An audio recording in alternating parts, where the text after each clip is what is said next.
Good morning to all of you students.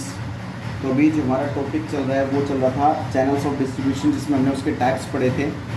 Channels of distribution के जो हमने types पढ़े थे, हालांकि मैंने आपको कल एक चीज़ बताई थी, चैनल्स ऑफ डिस्ट्रीब्यूशन मैंने आपको बताया था सीबीएसई ने इस सिलेबस में से इसको हटा दिया है, लेकिन फिर भी हम पढ़ेंगे क्योंकि एक माइनर सा टॉपिक था जो हम पढ़ भी चुके हैं। बहुत इजी था ये टॉपिक, आपको समझ में भी आ गया होगा, ऐसी कोई दिक्कत वाली बात भी नहीं आई होगी। अभी इसी का एक good morning to all of you students. बेटा अभी हमारा जो 12th में जो टॉपिक चल रहा है अकाउंटेंसी में, इशू ऑफ शेयर का, तो एक क्वेश्चन है, ये एक बार सीबीएसई पैटर्न में आया भी हुआ है।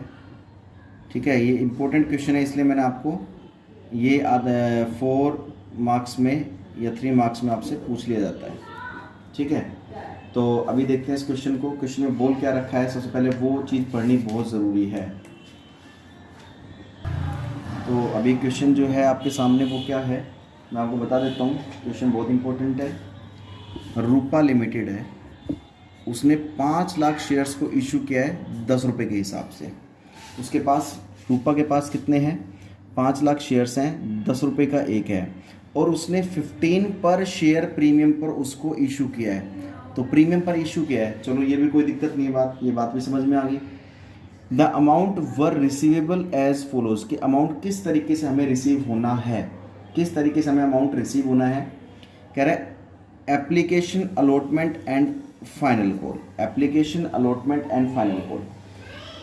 एप्लीकेशन वैसे है कितने की, 2 रुपये की है, उस पर प्रीमियम कितना है, 6 रुपये का है, तो टोटल एप्लीकेशन कितने की होगी, 8 रुपये की होगी। ठीक है, ऐसे ही अलॉटमेंट कितने रुपए की है, 3 रुपये की है, उस पर प्रीमियम कितना है बेटा, 5 रुपये है, और फिर टोटल मिला के वो कितने की होगी, 8 की हो गई, क्योंकि ऊपर देखो लिख रखा है कैपिटल, प्रीमियम एंड टोटल। ठीक है, ऐसे ही फाइनल कॉल है, फाइनल कॉल बेटा 5 रुपये की फाइनल कॉल है, कैपिटल मतलब 5 रुपये की फाइनल कॉल है, उसमें 4 रुपये प्रीमियम है। ठीक है, और 9 रुपये की वो फाइनल कॉल होगी। इसी तरीके से टोटल कैपिटल मिला के 10 रुपये की है, 10 रुपये की एक शेयर की फेस वैल्यू है, 10 रुपये आ गई। 15 रुपये पर शेयर प्रीमियम है, प्रीमियम देखो टोटल प्रीमियम 15 रुपये का आ गया, तो टोटल कितने रुपये का शेयर की फेस वैल्यू हो गई है, 25 रुपये की हो गई। यहाँ तक ये बात समझ में आ गई होगी आपको। चलिए अब इंपॉर्टेंट लाइन पढ़ते हैं कि ऑल अमाउंट वर रिसीव्ड, सारा का सारा पैसा रिसीव हो गया, एक्सेप्ट मतलब किसको छोड़कर, एक व्यक्ति था जिसके पास 500 शेयर थे। कौन है वो, मिस्टर राम। एक मिस्टर राम नाम का व्यक्ति है, उसके पास 500 शेयर थे, वो फाइनल कॉल की पेमेंट नहीं कर पाया है।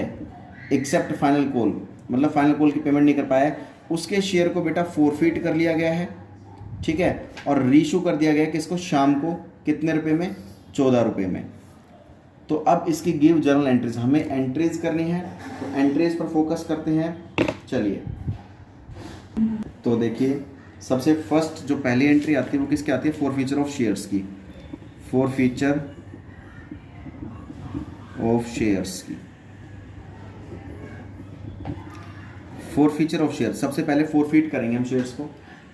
तो ये बेटा आपके उसमें बुक में भी है ये क्वेश्चन, इलस्ट्रेशन नंबर है 54, शायद आई थिंक नई बुक में पता नहीं कौन सा हो, लेकिन मेरी पुरानी बुक है तो उसमें इलस्ट्रेशन नंबर 54 है ये।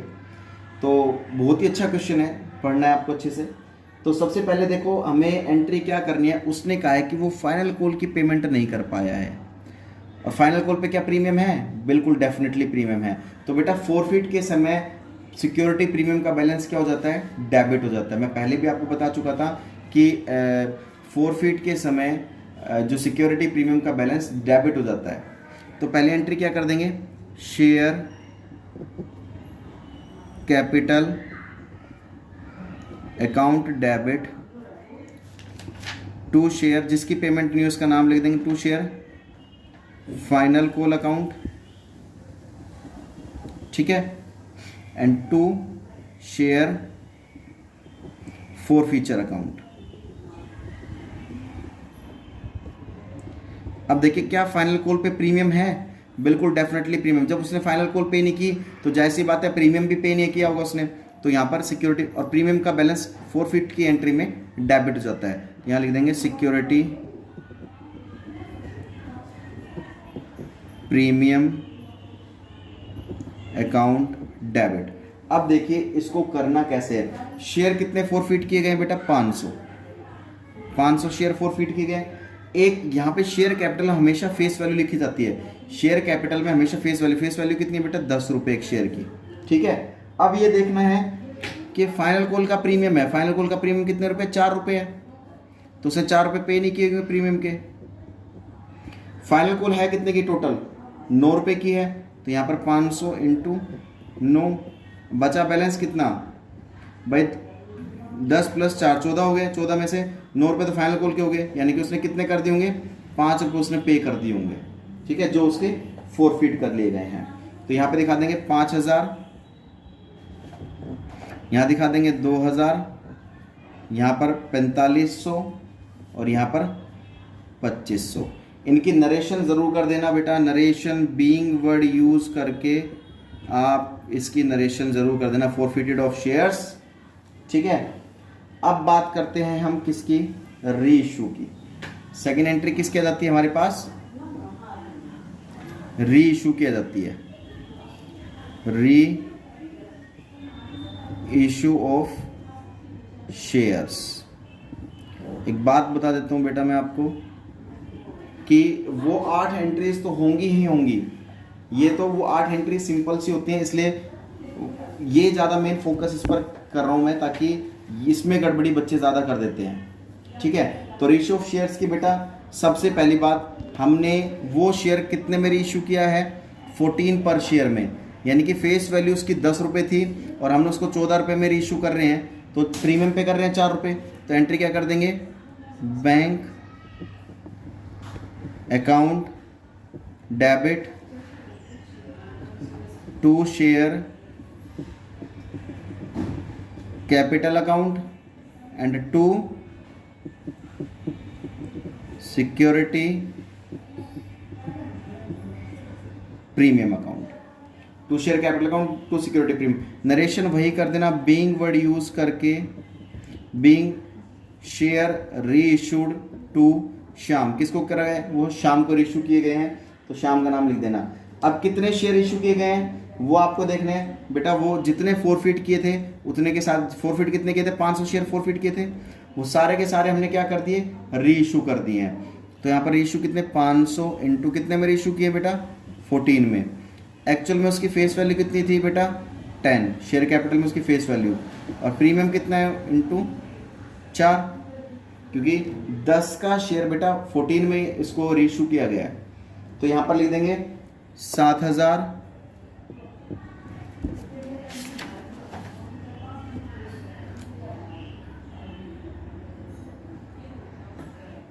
7,000 हो गया।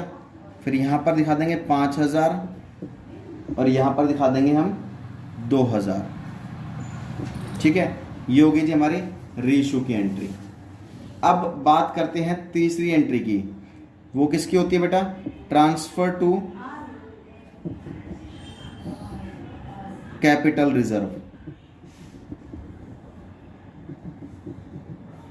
Transfer to capital reserve. किसका अमाउंट ट्रांसफर होता है कैपिटल रिजर्व में? किसका अमाउंट ट्रांसफर हो जाएगा? फॉरफिट वाला अमाउंट ट्रांसफर हो जाता है कैपिटल रिजर्व में। अब चलिए यहां दिखा देंगे क्या एंट्री होती है उसकी। शेयर फॉरफीचर अकाउंट डेबिट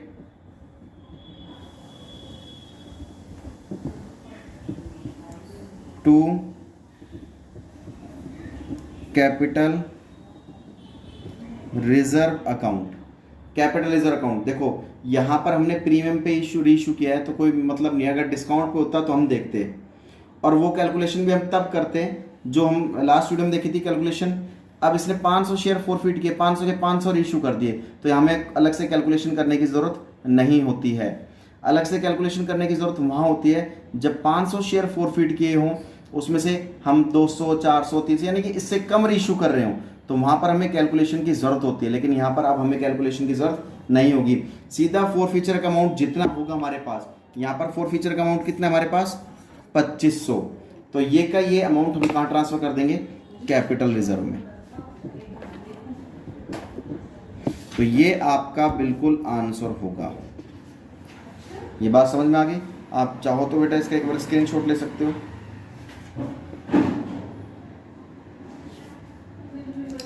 ठीक है, ये इस टाइप के क्वेश्चंस आपको करने हैं, समझने हैं और बहुत अच्छे से पढ़ना है।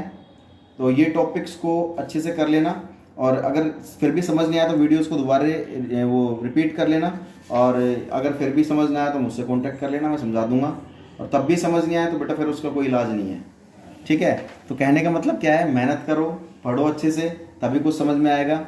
और इसको फेयर नोटबुक में ज़रूर लिख लेना, क्योंकि ये माइनर से टॉपिक्स बहुत ज़्यादा इंपॉर्टेंट होते हैं।